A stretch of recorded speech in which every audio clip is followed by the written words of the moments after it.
Hola muchachos de cálculo avanzado, ¿cómo están?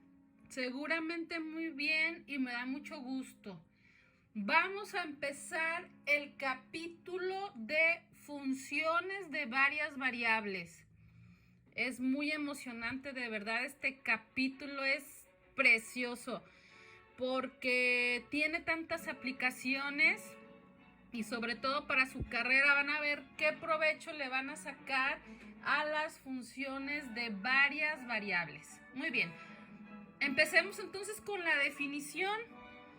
La definición de una función de valores reales f en d es una regla que asigna un único número real w igual a esta función evaluada en todas estas variables a cada elemento de D. Esto pasa para cada elemento de D.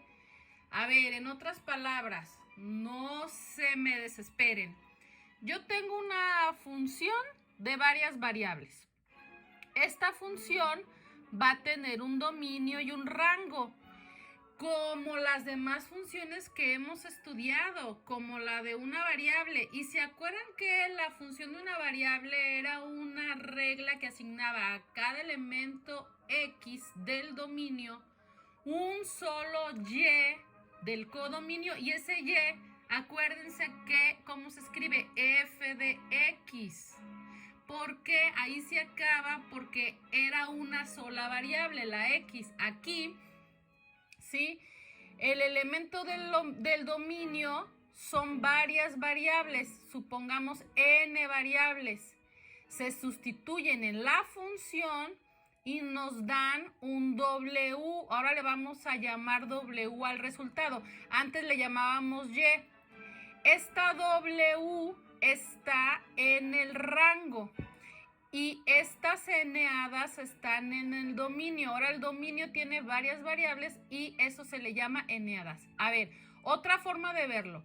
Ahora tenemos una función de varias variables, entonces el dominio está en Rn y el rango en R, porque con todas estas variables solo obtengo de resultado una variable que es W y esa está en R. ¿Cómo se ve eso? Ah, pues así, están las eneadas, se sustituyen en la función y me dan un W.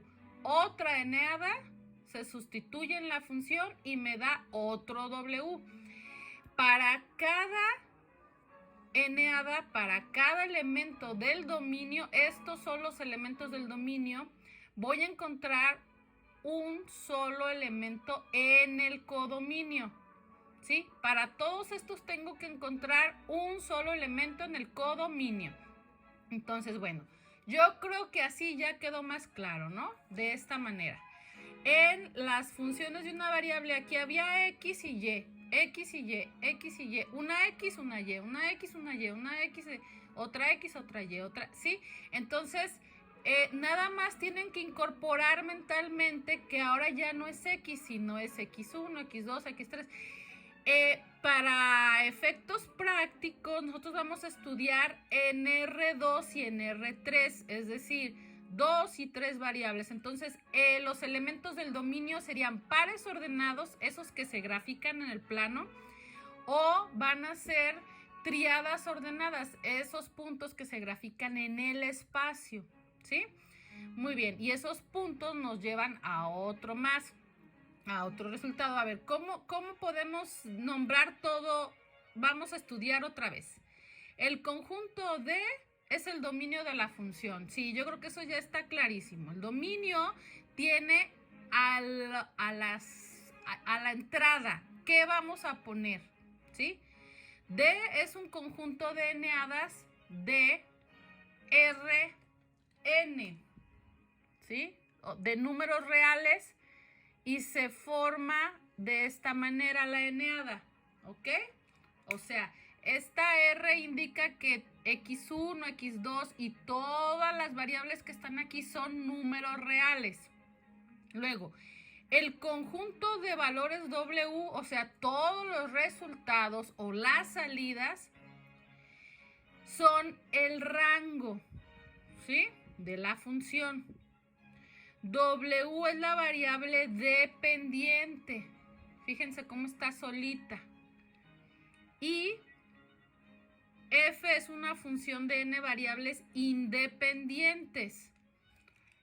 Estas son independientes. Cuando ya las sustituyo me da un W.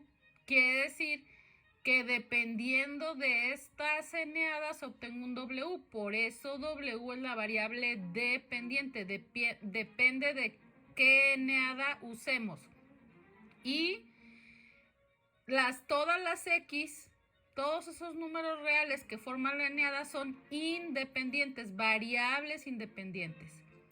Ahora, también llamamos a las XJ, o sea, para no escribir de X1 a XN, podemos escribir XJ y las estamos simbolizando a todas.